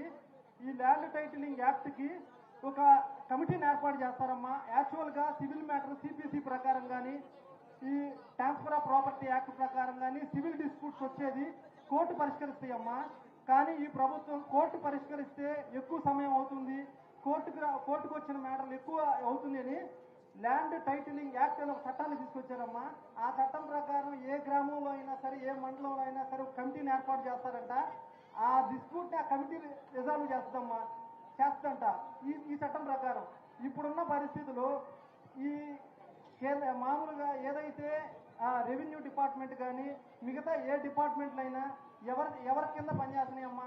ఏ ప్రభుత్వం అధికారంలో ఉంటే ఆ ప్రభుత్వానికి, అంటే సామాన్యులకి ఎక్కడైనా సరే న్యాయం జరుగుతాం ఈ చట్టం ప్రకారం. అంటే ఏ ప్రభుత్వం ఉంటే ఆ ప్రభుత్వానిదే ల్యాండ్ అంతా ఇంకా ఆ ప్రభుత్వానికి. కేవలం ఈ ప్రభుత్వం ఏం చేసిందంటే ఈ ల్యాండ్ టైటిలింగ్ యాక్ట్ ని తీసుకొచ్చి చీకటి జీవో అమ్మ ఇది. ఈ జీవో మీద ఇంకా పూర్తి ఎవరికి తెలియదు. చీకటి జీవో, ఈ చీకటి జీవో. గోపి నేను చెప్తా, గోపి మొత్తం ల్యాండ్ అంతా ప్రభుత్వం చేతుల్లోనే. మేడం గారు, మా ప్రెసిడెంట్ గారు మాట్లాడతారమ్మా. తెనాలి బార్ అసోసియేషన్ ప్రెసిడెంట్ గా మాట్లాడుతున్నాను మేడం. అన్న ఇది 31/10/2023లో ఒక చీకటి జీవో 512 జీవో ద్వారా ఈ యాక్ట్ 27/23 అనేది ఒక తీసుకొచ్చారు. ప్రతి సెంటు కొంటా ఉన్నటువంటి ప్రతి వ్యక్తికి కూడా జరిగేటువంటి నష్టం. జనరల్గా మనకు ఏదైనా నష్టం జరిగితే కోర్టును ఆశ్రయిస్తాం. ఈ యాక్ట్ ప్రకారంగా ఏ వ్యక్తికైనా నష్టం జరిగితే కోర్టుకు వెళ్ళే పరిధి లేదు. అధికారులు రెవెన్యూ వాళ్ళు ఏది చెప్తే అదే చట్టం. వాళ్ళు పై అథారిటీస్ ఎవరుంటే వాళ్ళకి ఆటోమేటిక్గా వాళ్ళ పవర్ను ఉపయోగించుకొని ఎవరికి న్యాయం చేయమంటే వాళ్ళకే చేస్తారు. కానీ వాస్తవంగా ఇక్కడ ఉన్న పరిస్థితులు వాళ్ళకి తెలియవు. ఇంకా వెళ్ళాలంటే వాళ్ళు హైకోర్టుకే పరిధి. హైకోర్టుకి ఒక సెంటర్ ఉన్నటువంటి వ్యక్తి హైకోర్టుకి వెళ్ళాలంటే సాధ్యపడే విషయం కాదు. కాబట్టి దీని మీద మేము గత 62 రోజుల నుంచి ఇప్పుడు యాక్టివేషన్ చేస్తున్నాం. 41 రోజుల నుంచి రిలే నిరాహార శిబిరాలు చేస్తున్నాం. నిన్న హైకోర్టులో కూడా విచారణకు వచ్చినాయి రిట్లు. దానిలో గవర్నమెంట్ ఏజీ గారు ఏం చెప్తారంటే మీ యాక్ట్ని గురించి మేము ముందుకు పోమని చెప్తారు కానీ రిటర్న్గా మేము ఇవ్వమంటారు. అంటే రీసెంట్గా పోయిన శుక్రవారం నాడు కూడా కలెక్టర్లకు ఒక జీవో ద్వారా ఈ యాక్ట్ గురించి మంచిగా ఉంది, ఇది ప్రజల్లోకి ఎన్లైట్ చేసి ప్రజలకు వివరించడానికి కలెక్టర్ల మీద ఒత్తిడి చేశారు తప్పితే ఈ జీవోని మేము అమలు చేయమనే మాట ఎక్కడా చెప్పట్లే వాళ్ళు. అంటే కోర్టును కూడా మిస్లీడ్ చేస్తున్నారు. కోర్టులో ఒక రకంగా చెప్తున్నారు, బయట ఇంకో రకంగా బిహేవ్ చేస్తున్నారు. కాబట్టి ఈ యాక్ట్ ప్రకారంగా ప్రతి ఒక్కరికి నష్టం జరుగుతుంది ఏదో విధంగా. ముఖ్యంగా ఆస్తులు ఊళ్ళో ఉండి వేరే ప్రదేశాల్లో ఉండే వాళ్ళకి 99% నష్టం జరుగుతుంది. కాబట్టి దీనివల్ల ఈ చీకటి జీవోని చేయటం కూడా ఏ న్యాయ నిపుణులు కానీ న్యాయవాదులు కానీ సమాజంలో ఉన్నటువంటి రాజకీయ నాయకులతో చర్చలు లేకుండానే ఇది రాష్ట్రపతి దగ్గరికి పంపినప్పుడు 2 సార్లు రిటర్న్ అయింది. 3వసారి ఆటోమేటిక్గా వాళ్ళు అనుమతి పంపాల్సిందే. అనుమతి వచ్చిన తర్వాత ఇది చీకటి జీవో ద్వారా 1/11 నుంచి అమల్లోకి తీసుకొచ్చారు మేడం. ఈ జీవో గురించి మేము ఒక అర్జీ ఇస్తాము. ఇది పూర్తిగా మీరు కాస్త పరిశీలించి దీని మీద మీరు కూలంకషంగా మన కమిటీ నాయకులతో కూడా మాట్లాడి ఈ యాక్ట్ వల్ల కలిగేటువంటి నష్టాన్ని కూడా మీరు వివరించాల్సిందిగా కోరుకుంటూ అర్జీ ఇస్తాం.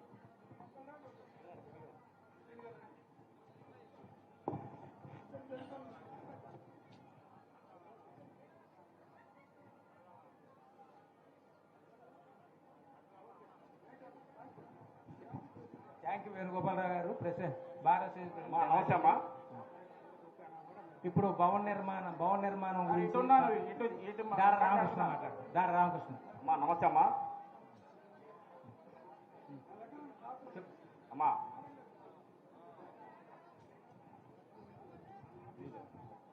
ముందు అదే కొద్దిగా అమ్మా. నమస్తే అమ్మా. నేను దారా రామకృష్ణ, ఐఎన్టీసీ కార్మికుల తరఫు నుంచి మాట్లాడుతున్నానమ్మా.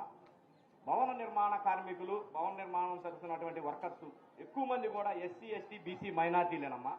రోజు కూలీ పనిచేసుకునే వాళ్ళు ఈ ప్రభుత్వం వచ్చిన తర్వాత కరోనాను తీసి పక్కన పెడితే కరోనా తర్వాత పడుతున్నటువంటి ఇబ్బందులు, నిరుద్యోగుల కంటే దారుణమైన పరిస్థితులు.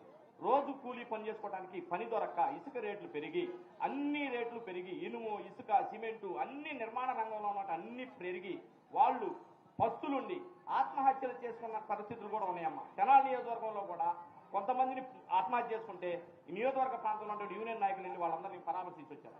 ఈ ప్రభుత్వం వచ్చిన తర్వాత ఎక్కువగా రేట్లు పెరిగిపోయి వాళ్ళకి పనులు లేక, వాళ్ళకి ఇసుక అందుబాటులో లేక నిర్మాణ రంగంలో ఉన్నటువంటి ఎస్సీ, ఎస్టీ, బీసీ మైనార్టీలే ఎక్కువ అమ్మా.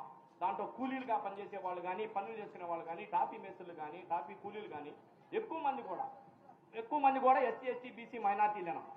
వాళ్ళందరికీ పని దొరకట్లా, పని లేక ఆత్మహత్యలు చేసుకున్న కుటుంబాలు ఉన్నాయమ్మా. వాళ్ళందరి తరఫున కూడా మనం గతంలో 2004 కాంగ్రెస్ పార్టీ వచ్చిన తర్వాత సస్యశ్యామలంగా సుభిక్షంగా ఉందమ్మా. కార్మిక రంగం అనేది ఎంతో ఉన్నత స్థాయిలో పైకి ఉందమ్మా. ఆ రోజున పని లేని వాడు లేడు. రాజశేఖర రెడ్డి గారి ప్రభుత్వంలో పని లేని వాడు లేడు. రుణమాఫీలు చేసుకున్నారు, రైతు కూలీలు ఉన్నారు, రైతు కూలీలు కూడా సుభిక్షంగా ఉన్నారమ్మా. ఈ రోజు ఈ గవర్నమెంట్ వచ్చిన తర్వాత ఇప్పుడు భవన నిర్మాణ కార్మికులు పడుతున్నటువంటి ఇబ్బందుల్ని మేము వాళ్ళ కార్మికులందరి తరఫున తమ ముందుకు తెలియజేయాలని చెప్పని ఈ రోజు ఈ కార్యక్రమానికి వచ్చేసామమ్మా. ధన్యవాదాలు. ఇసుక మాఫియా ఆ విధంగా ఉంటే భవన కార్మికులకు ఏడొచ్చింది? ఇసుక, ల్యాండ్, మైను, శాండ్ ఇవన్నీ కూడా మాఫియా చేతుల్లోకి వెళ్ళిన తర్వాత పని ఆడ దొరికింది. నెక్స్ట్ ఏం పేరు మీ పేరు? నా పేరు దాసరి థామస్. దేని మీద? దాసరి థామస్. సబ్జెక్ట్ మీద ఇది కొనసాగింపే. నేను కొన్నూరు నియోజకవర్గం నుండి చేబ్రోల్ నుండి వచ్చాను. భవన నిర్మాణ కార్మికులకి కొనసాగింపగానే అసంఘటిత రంగంలో పనిచేస్తున్నటువంటి కూలీల కోసం మరి ఆనాడు ఉన్నటువంటి ప్రభుత్వం, కేంద్రంలో ఉన్నటువంటి కాంగ్రెస్ ప్రభుత్వం జాతీయ గ్రామీణ ఉపాధి హామీ చట్టం తీసుకొచ్చింది. ఈ చట్టాన్ని ఈ రాష్ట్రంలో చుట్టంగా వాడుకుంటున్నారు. ఎందుకంటే పని దినాలు తగ్గిపోయినాయి. పని ఎవరికి అవసరమో వాళ్ళకి పని ఇవ్వటంలా వాళ్ళ అన్యాయులకు మాత్రమే పని కల్పిస్తూ ఉన్నారు. కొన్ని కుటుంబాలు అయితే వారం రోజులే పని చేస్తున్నారు, 100 రోజులు పని చేయటంలా. ఆ పని చేసిన దానికి కూలి కూడా గతంలో లాగా సరైన సమయంలో 2వ వారంలో మరి జమ అవటం కానీ కూలీలకు అందటం కానీ ఇవి లేవు. ఇంకొక భయంకరమైనటువంటి విషయం ఏంటంటే ఎవరైతే ఎఫ్ఏలు, టీఏలు ఉన్నారో వాళ్ళ అన్యాయాలకి అసలు పని చేయకుండానే పక్కనే ఉన్నటువంటి పొలాల్లోకి తీసుకెళ్లి ఫోటోలు తీసి బిల్లులు చేసుకుంటున్నటువంటి పరిస్థితి. వాళ్ళకైతే పని దినాలు పూర్తిగా అందుతున్నాయి. నిజంగా ఎవరైతే పేదలుగా ఉండి వాళ్ళకి జీవనోపాధికి అవసరమైనటువంటి పనులు కావాలనుకుంటున్నారో ఆ కుటుంబానికి మాత్రం వారం 2 వారాలు తప్ప మిగతా రోజుల్లో పని ఉండలేదు. ఇంకా రెండో విషయానికి వచ్చేటప్పటికి ఉపాధి హామీ పథకం బాగుందా అమ్మా? ఉపాధి హామీ పథకం పనులు ఇస్తున్నారా? 100 రోజులు పని అన్నారు. 100 రోజులు పని ఇస్తున్నారా? ఉపాధి హామీ పథకంలో 100 రోజులు, 2 రోజులు, 2 వారాలు. పేమెంట్ అమ్మా, పేమెంట్ వస్తుందా?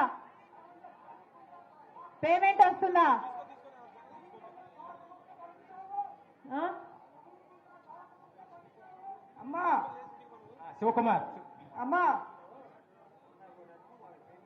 రెండో విషయం అన్న, ఇదే పేదలకు సంబంధించినటువంటి పిల్లలు చదువుకునే విషయం కూడా చాలా ఇబ్బందులు పడుతున్నారు.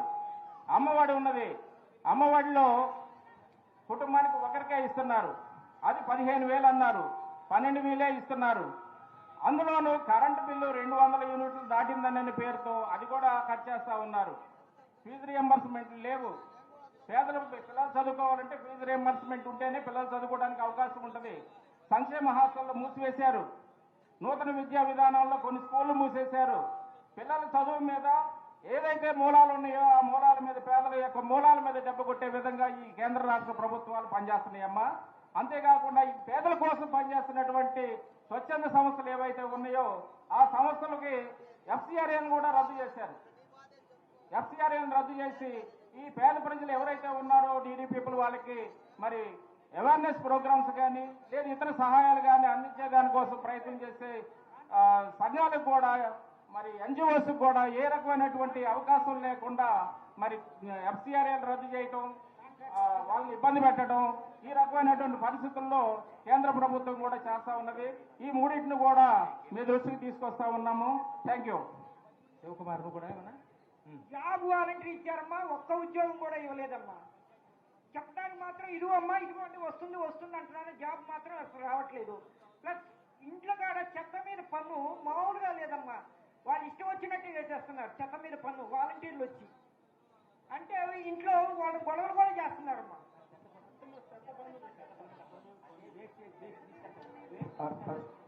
హలో అక్క, నమస్తే అక్క.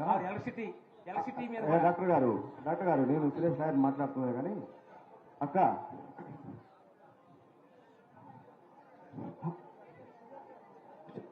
నేను మాట్లాడుతున్నాను.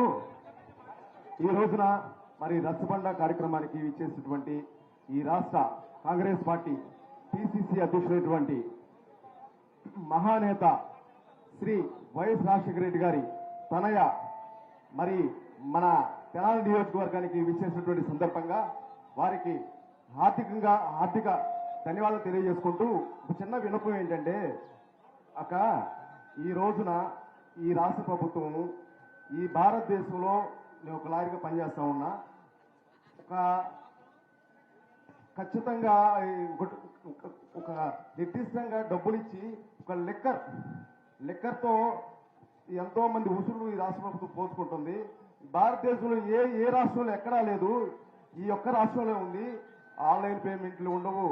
ప్రభుత్వం ముందు అమ్మడం అంత దుర్మార్గమైన నీచమైన దుస్థితి ఈ ప్రభుత్వాన్ని ఒడిగట్టింది అంటే ఈ భారతదేశంలో ఈ వైఎస్ఆర్ కాంగ్రెస్ పార్టీకి చెల్లింది. కానీ ఇంత దుర్మార్గం ఈ ఆడపిల్లల ఉసురు పోసుకుంటున్నారు. వాళ్ళు తాగే ఆ పిచ్చి మందికి ఏం జరుగుతుందో ఏమవుతుందో వాళ్ళు తాగిన తర్వాత వాళ్ళకి అర్థం కావట్లేదు. దీని మీద మేము హైకోర్టులో కూడా మేము పిటిషన్ వేసాం. కేసు ఫైల్ చేస్తే ఏమైంది అంటే లిక్కర్ కన్జ్యూమర్స్ వెల్ఫేర్ అసోసియేషన్ కూడా పెట్టడం జరిగితే ఆడబిడ్డలు వచ్చి మా పిచ్చి మందు కనీసం మేము ఇచ్చినటువంటి మేము మంచి డబ్బులు ఇస్తాము, ధరకు సరిపోయిన డబ్బులు ఇస్తున్నాము, కానీ దుర్మార్గమైన ముందు ఇస్తున్నారు. కాబట్టి ఈ ఆడబిడ్డల ఉసురు ఈ రాష్ట్ర ప్రభుత్వం ఖచ్చితంగా పోసుకుంటుంది. ఇలాంటి ప్రభుత్వం భవిష్యత్తులో కాదు, ఇక ఈ భారతదేశం ఉన్నంత కాలం, ప్రజలు ఉన్నంత కాలం ఇలాంటి దుర్మార్గమైన ప్రభుత్వం అయితే రాకూడదని ఈ సందర్భంగా తెలియజేస్తున్నాను. అక్క నమస్కారం అమ్మా. అందరూ నమస్తే అమ్మా. నాకు జరిగిన అన్యాయానికి ఈ వేదిక తెచ్చినందుకు మనస్ఫూర్తిగా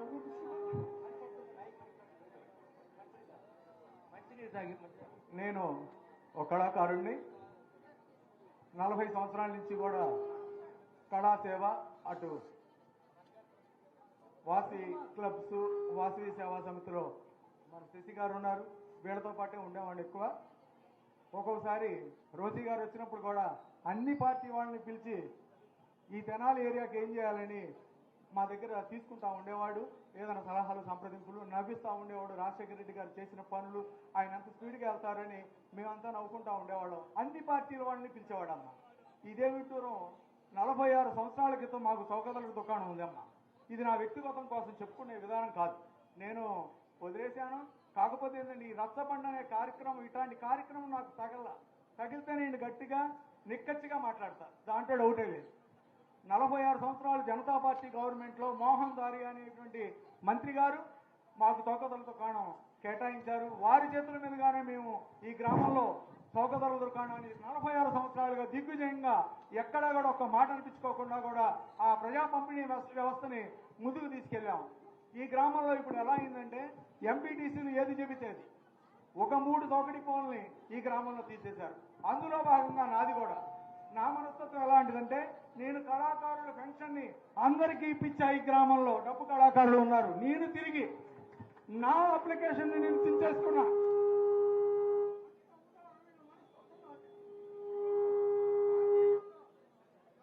పెట్టారు. ఈ గ్రామ ప్రజలను అడగండి, ఎక్కడన్నా నాలో లోపం ఉందేమని. రాజశేఖర రెడ్డి గారు చనిపోయినప్పుడు ప్రథమ వర్ధంతి చేస్తుండే నేను 75 కుటుంబాలు, రెడ్డి కుటుంబాలు ఉండే ఏరియాలో ఉన్నాం. ఆ వాళ్ళు కూడా ఎంతో ఇదిగా ఉంటాం. మేము ఎప్పుడు కూడా ఒక చిన్న మాట అనుకోలే. కానీ నాకు జనసేనని, తెలుగుదేశం అని నాకు పూసి నా చౌకదల దుకాణాన్ని కావాలని స్కూల్ పిల్లల బియ్యాన్ని కూడా దొంగ బియ్యంగా సృష్టించి నా రవిబాబు గారు, ఎంఆర్ఓ గారు చేసిన కిరాతకమైన పని ఎంత ఘోరాతి ఘోరం అంటే విఆర్ఓ గారు, ఆయన పేరు ఏంటో మర్చిపోయానమ్మా నేను, విఆర్ఓ గారు వచ్చి చేసి నాది తీసేసి 36 నెలలు.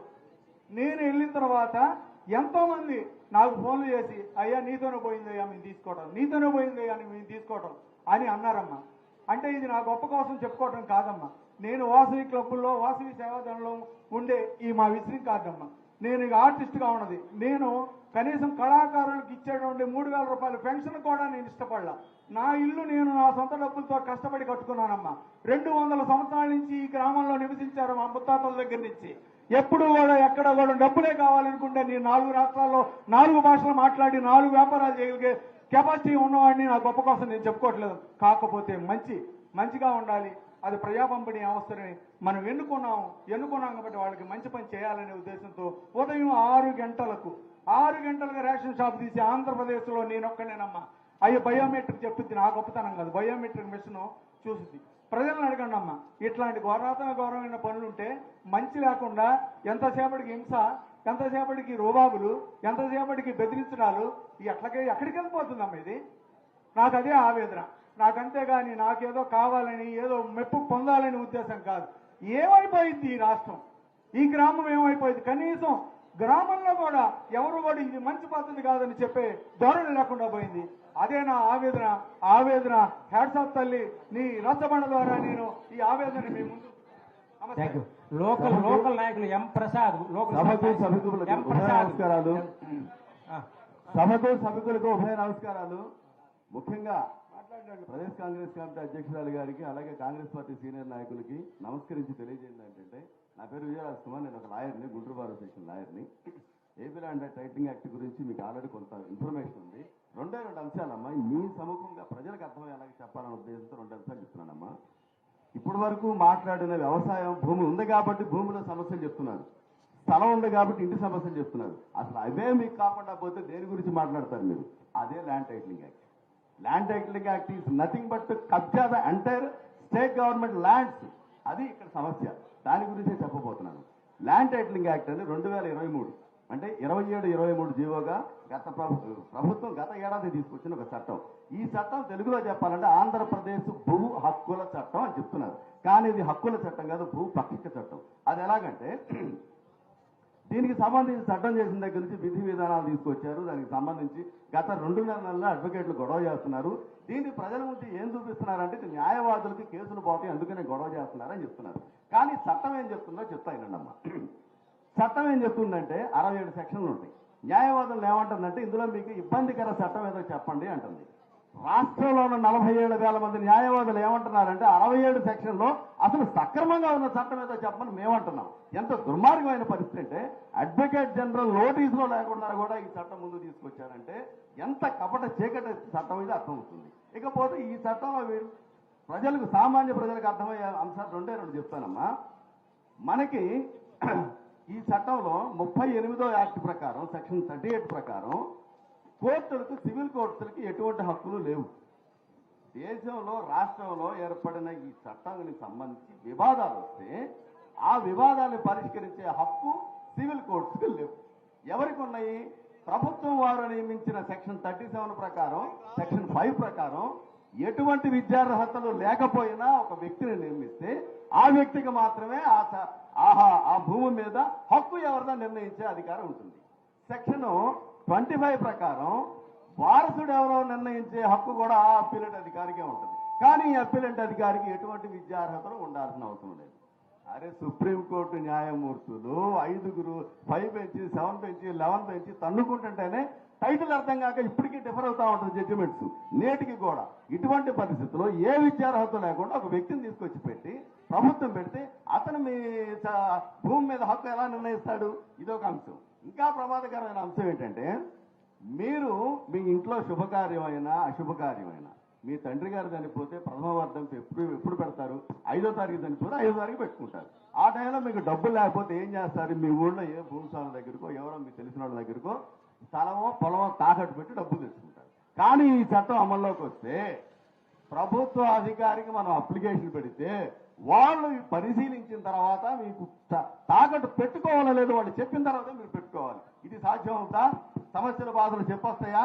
అర్ధరాత్రి పిల్లడికి బాగుండదు, అప్పుడప్పుడు డబ్బులు కావాలి, ఆపరేషన్ కావాలి, గబక్కని తీసుకెళ్ళి ఎవరో దగ్గర డబ్బులు పెట్టి తాకట్టు పెట్టి తీసుకొస్తాం. కానీ వీళ్ళు ప్రభుత్వం వాళ్ళ అప్లికేషన్ పరిశీలించి మనకు అనుమతి ఇచ్చేదాకా ప్రాణాలు నిలబడతాయా? తర్వాత మన వారసులు ఎవరో, మనం పిల్లలకి పెళ్లి చేస్తే వాడు కష్టపడి కంటే వారసులు ఎవరో వీళ్ళు నిర్ణయిస్తారా? ఎంత దుర్మార్గమైన పరిస్థితి అండి. అంటే ప్రభుత్వానికి ప్రజలకు సంబంధించిన ఆస్తుల మీద పరిపూర్ణమైన హక్కులు లాక్కునే ఉద్దేశమే ఈ భూ హక్కుల చట్టం. కాబట్టి దీని గురించి తమరికి వివరంగా తెలియజేస్తూ పార్టీ కూడా ఒక మంచి నిర్ణయం తీసుకోవాలని తెలియజేస్తున్నాం. Thank you very much. స్థానికంగా వర్క్ చేసిన ప్రసాద్ ఉన్నారు. స్థానికంగా చాలా మంది చాలా సమస్యల గురించి చెప్పారు. ఇప్పుడు ఈ లాయర్లకు వీళ్ళ సమస్య వాళ్ళ సమస్య కాదు, ఇది ప్రజల సమస్య. ఇప్పుడు వైసీపీ ప్రభుత్వము అధికారంలో ఉంది. ఎట్లయితే వైసీపీ ప్రభుత్వము లిక్కర్ సర్కారు బిజినెస్ చేసిందో ఇప్పటి నుండి ఈ లాయర్లు చెప్తున్న ఈ చట్టం అమల్లోకి వస్తే భూ కబ్జాలు కూడా సర్కారే చేస్తుంది.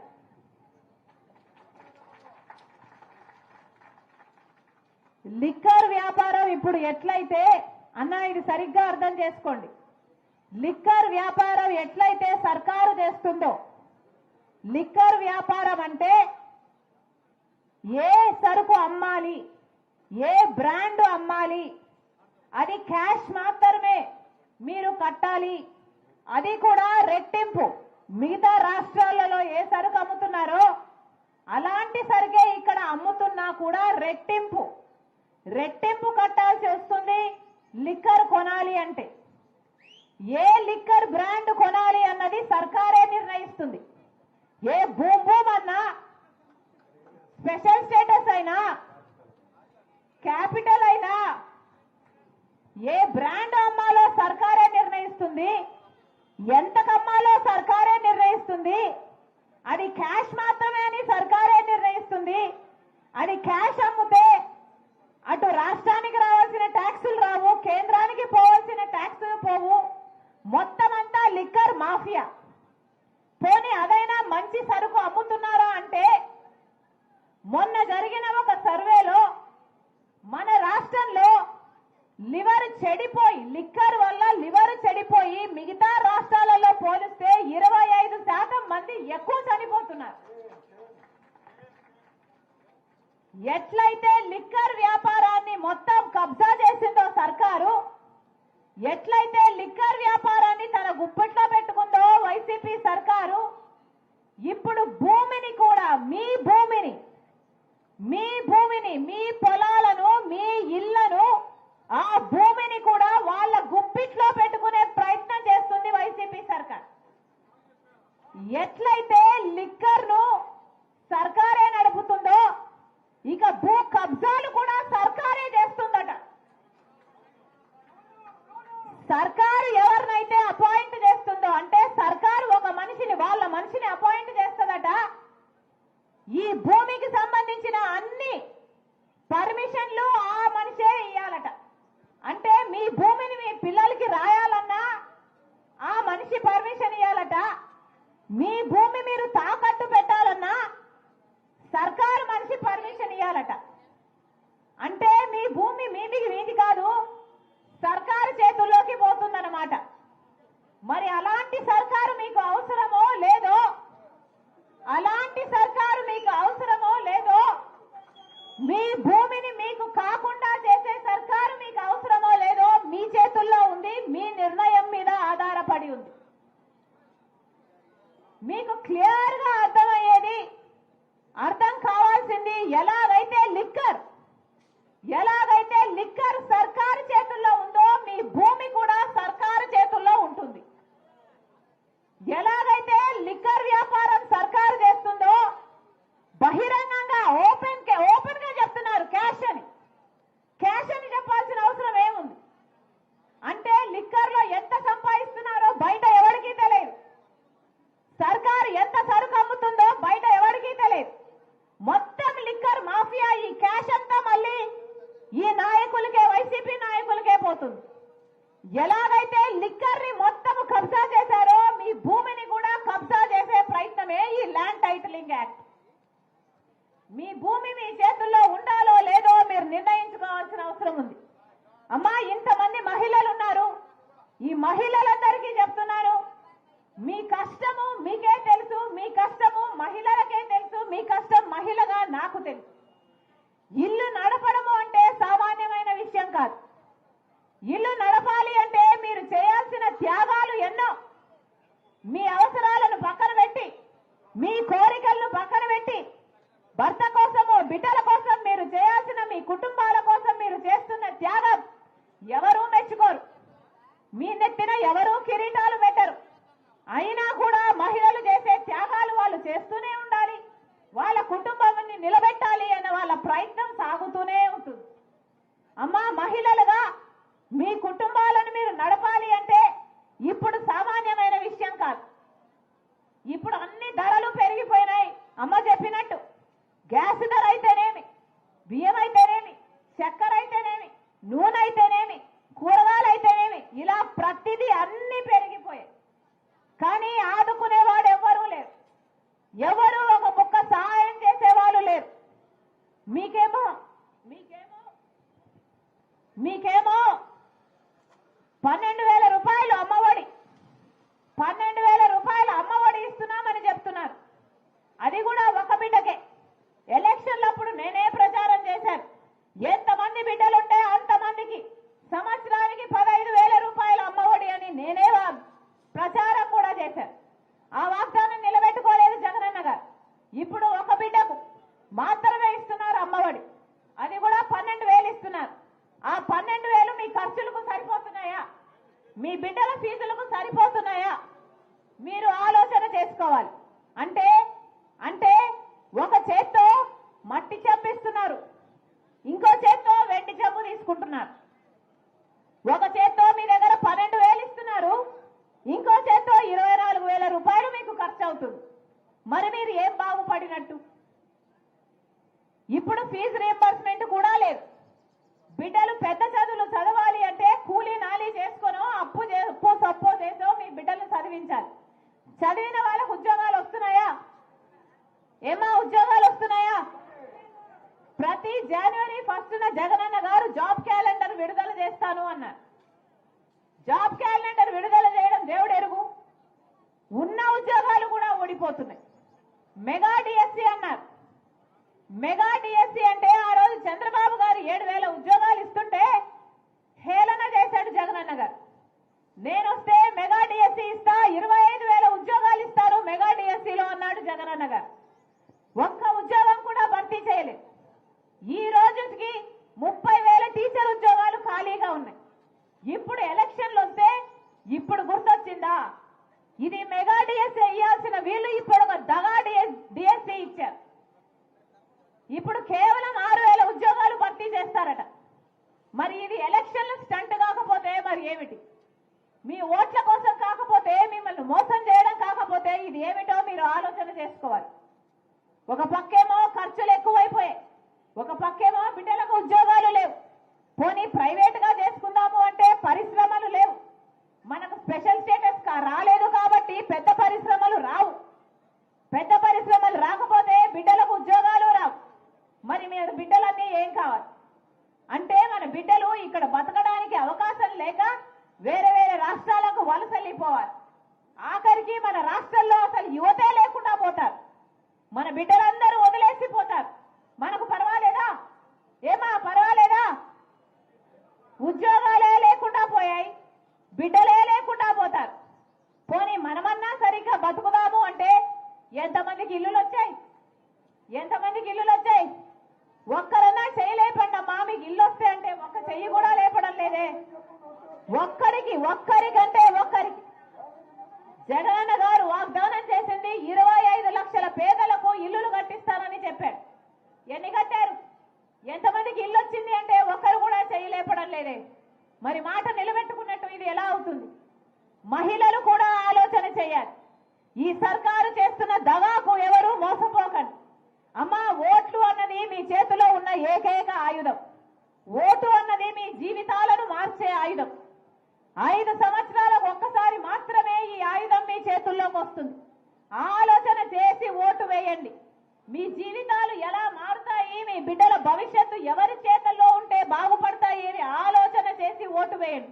ఇలా లిక్కర్ మాఫియా, చుట్టుపక్కల ఉన్న శాండ్ మాఫియా, మైనింగ్ మాఫియా, ఇలా మీ భూమిని కూడా కబ్జా చేసే ఈ చెత్త ఆలోచనలు ఉన్న ప్రభుత్వం పోతేనే మన బిడ్డలు, మీరు, మీ భవిష్యత్తు బాగుంటుంది. మళ్ళీ చెప్తున్నాం తల్లి, ఇది ఓట్ల సమయం. లీడర్ వస్తారు, అన్ని పార్టీల లీడర్ వస్తారు, మీకు డబ్బులు ఇస్తారు. మాకు ఓట్లేయండి ఓట్లేయండి అని అడుగుతారు. ఏమా ఇస్తారా? ఎవరు డబ్బులు ఇచ్చినా తీసుకోండి.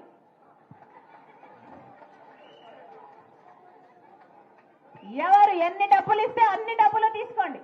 మీ డబ్బులే మీ చేతుల్లో పెడుతున్నారు, తీసుకోండి. ఇదిగో చుట్టుపక్కల శాండ్ మాఫియా చేస్తున్నారే, ఈ శాండ్ మాఫియాతో సంపాదించిన డబ్బులే, మీ డబ్బులే. లిక్కర్ మాఫియా చేస్తున్నారే, మీ మొగుళ్ళ దగ్గర తీసేసుకున్న డబ్బులు మీకు ఇస్తారు, తీసుకోండి, మీ డబ్బులే, ఇంకా ఇమ్మని అడిగి వసూలు చేసుకోండి. ఎవరు ఎన్ని డబ్బులు ఇచ్చినా తీసుకోండి, కానీ ఓటు మాత్రం మీ ఆలోచన అయి ఉండాలి. మీరు మనసు పెట్టి, మీరు మైండ్ పెట్టి ఆలోచన చేయండి. ఎవరైతే మనకు ప్రత్యేక హోదా వస్తుంది, ఇట్లా జగనన్న గారైనా టీడీపీ అయినా వీళ్ళిద్దరూ బీజేపీ పార్టీకి అమ్ముడుపోయారు. మొదటి 5 సంవత్సరాలు చంద్రబాబు గారికి అవకాశం ఇచ్చి చూశాం, ఇప్పుడు 5 సంవత్సరాలు జగనన్న గారికి అవకాశం ఇచ్చి చూశాం. ఒక్కసారైనా మనకు ప్రత్యేక హోదా కావాలి అని నిజమైన పోరాటాలు ఎవరైనా చేశారా? ఎవరైనా ప్రత్యేక హోదా కావాలనో, మనకు పోలవరం కావాలనో, మనకు రాజధాని కావాలి అనో ఒక్కరంటే ఒక్కరు కూడా నిజమైన పోరాటం చేసింది లేదు. మళ్ళీ దగా పడకండి. ఒక్క కాంగ్రెస్ పార్టీ ఒక్కటే, రాహుల్ గాంధీ గారు చెప్పిన అంశం, నేను ప్రధానమంత్రి అయిన మొట్టమొదటి రోజునే మొట్టమొదటి ఫైలు మీద సంతకం పెట్టబోయేది ఆంధ్రప్రదేశ్ రాష్ట్రానికి ప్రత్యేక హోదా మీద అని చెప్పాడు రాహుల్ గాంధీ గారు. రాహుల్ గాంధీ గారు ప్రత్యేక హోదా కోసం మొట్టమొదటి సంతకం పెడతాను అంటే, మొట్టమొదటి ఫైల్ మీద పెడతాను అంటే ఆంధ్రప్రదేశ్ గురించి ఆ మనిషికి భారం లేకుండానే అంత మాట ఇస్తాడా? ప్రత్యేక హోదా కావాలి రావాలి అన్న కోరిక వాళ్ళకు ఉంది కాబట్టే మొట్టమొదటి ఫైల్ మీద సంతకం పెడతానన్నాడు. మీరు మనస్ఫూర్తిగా కాంగ్రెస్ పార్టీని నమ్మొచ్చు, ఎందుకంటే అది రాజశేఖర్ రెడ్డి గారి పార్టీ కాబట్టి. రాజశేఖర్ రెడ్డి బిడ్డగా చెప్తున్నా, మీరు ఆశీర్వదించండి, మీరు కాంగ్రెస్ పార్టీని ఆశీర్వదించండి. ప్రత్యేక హోదా నేను తీసుకొస్తా, ప్రత్యేక హోదా కాంగ్రెస్ పార్టీ ద్వారా నేను తీసుకొస్తా. రాజశేఖర్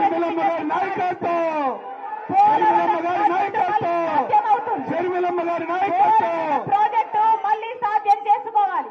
పోలవరం ప్రాజెక్టుకు మళ్ళీ మనం నేషనల్ హోదా తెచ్చుకోవాలి. రాజధాని మనం తలెత్తుకునేలా, మనం తలెత్తుకొని అదిగో మా రాజధాని అని చెప్పుకునేలా మనకు ఒక రాజధాని ఉండాలి. ఇవన్నీ సాధ్యం కావాలి అంటే కాంగ్రెస్ పార్టీ అధికారంలోకి రావాలి. ఇప్పుడున్న వైసీపీ పార్టీ అయినా, ఇప్పుడున్న తెలుగుదేశం పార్టీ అయినా, బీజేపీ పార్టీకి పొత్తు పార్టీలు, బీజేపీ పార్టీతో పొత్తు పార్టీలు, వీరిని నమ్మితే మళ్ళీ భవిష్యత్తు అంధకారం అయిపోతుంది. అందుకే చెప్తున్నా, మనసు పెట్టి ఆలోచన చేసి ఓటు వేయండి. ఓటు అనేది మీ జీవితాలను మార్చే ఆయుధం. మళ్ళొక్కసారి రాజశేఖర రెడ్డి బిడ్డ వస్తుంది అని, రాజశేఖర రెడ్డి బిడ్డను చూడాలి అని, వినాలి అని, ఆశీర్వదించాలని ఇంతమందిగా వచ్చారు. ప్రతి అన్నకు, ప్రతి తమ్ముడికి, ప్రతి అక్కకు, ప్రతి చెల్లికి మీ రాజశేఖర రెడ్డి బిడ్డ, మీ వైఎస్ షర్మిలారెడ్డి శిరస్సు వంచి చేతులు జోడించి మన స్ఫూర్తిగా కృతజ్ఞతలు చెప్పుకుంటుంది. జోహార్ వైఎస్ఆర్. రాహుల్ గాంధీ గారి నాయకత్వం.